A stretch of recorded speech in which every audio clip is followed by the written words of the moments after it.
think it's important for people to know where their food comes from?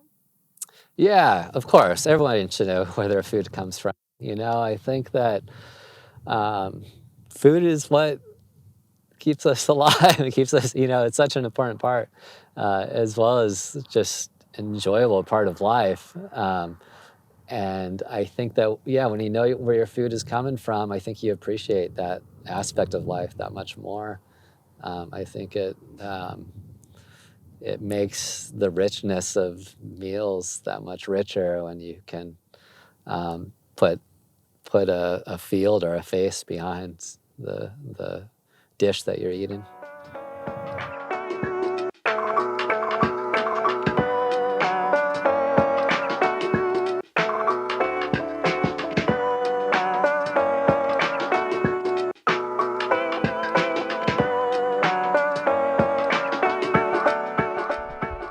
So my name's Ryan Casey, and I'm the owner of Blue House Farm. I love farming in Pescadero. It's a small town. It's a little touristy on the weekends, but the majority of the folks who live here are involved in agriculture. I think there's a really unique farming community here that is mostly family farmers. They're multi-generational farmers. I love it out here in that it's a small agricultural town, and it takes a lot of pride in its integrity as that.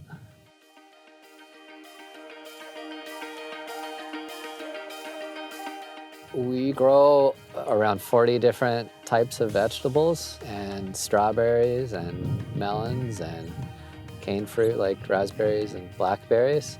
And we also do a lot of cut flowers. So yeah, and herbs. We really grow a lot of everything. It's a really diverse farm.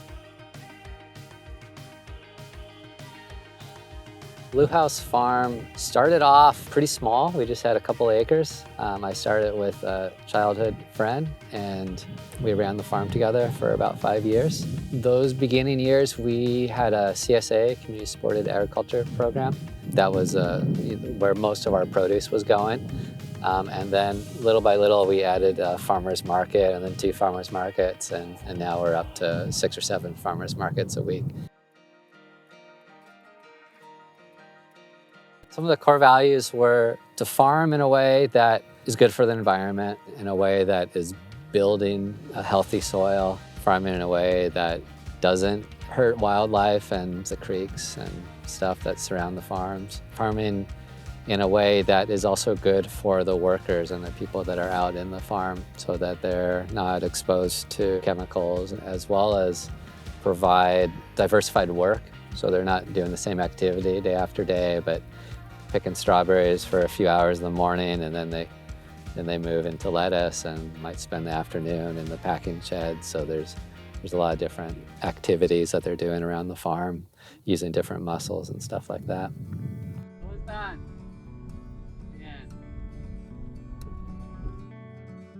I'm a big believer in hiring really good people and trusting that they're going to do a good job. My crew take a lot of pride in their work. I step in when I need to. If I see something going the wrong way, I generally leave people to be creative and kind of self-manage in a way. So I just have a lot of respect for them. Farming is very repetitive. It's a lot of the same stuff every day. The vegetables don't stop growing. They know how to make what would be really monotonous work look fun. Sometimes, not all the time, but a lot of the times, they're out there and they have their music going and they're laughing and having a good time. So I learn stuff from them all the time.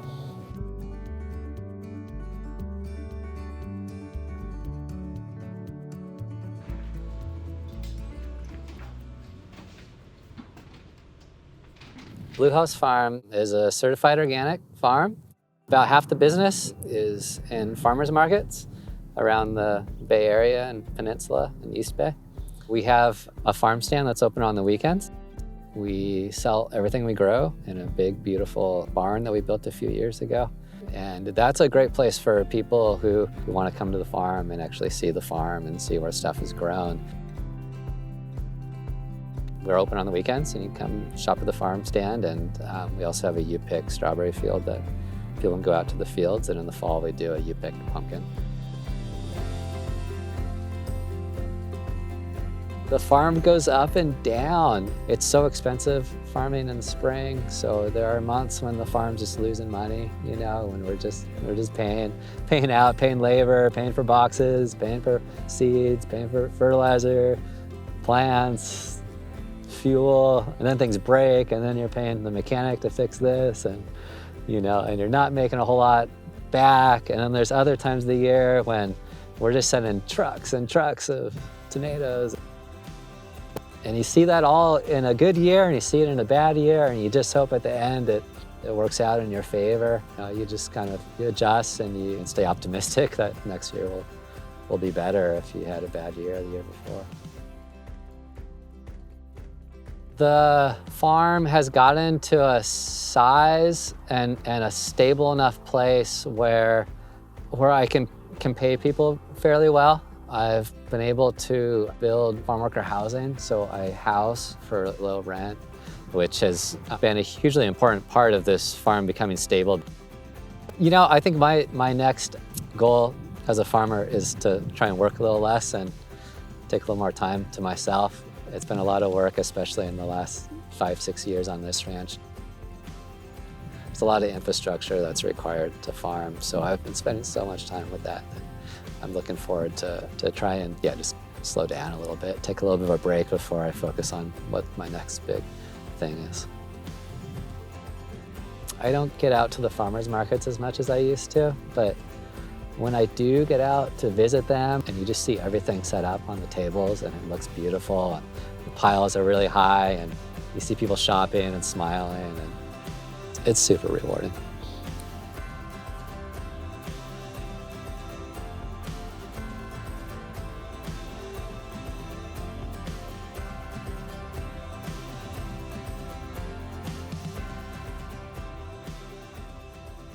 Do you describe yourself in a few words? Optimistic and stubborn and I don't know what the third word is, and happy.